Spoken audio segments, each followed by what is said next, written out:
Festarit, kesäfestareita, niin onko vaikka milloin käynyt tai... Viime vuonna Satama Open Air. Joo. Viime käynyt siellä on käynyt viimeksi. Ja sitä ennen taisi olla sitten, jos ei mainita Satama Open Air, niin RMJ, Raumanmeren juhannus. Mutta siitä on kyllä aikaa. Mitähän se on Raumanmeren juhannuksella? RMJ.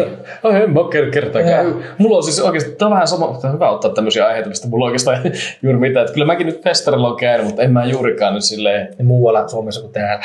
Niin, ihan näissä paikallissa. Niin. Lähimmissä mahdollisia festareissa aina silleen tavallaan, kun sinnekin tuttuja menee. Eikö se käynyt Himouksella ikinä?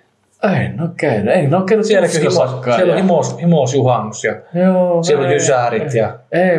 En ole itse piti lähteä silleen niin rankkoina reissuna. Onhan se vähän silleen, kun mietit,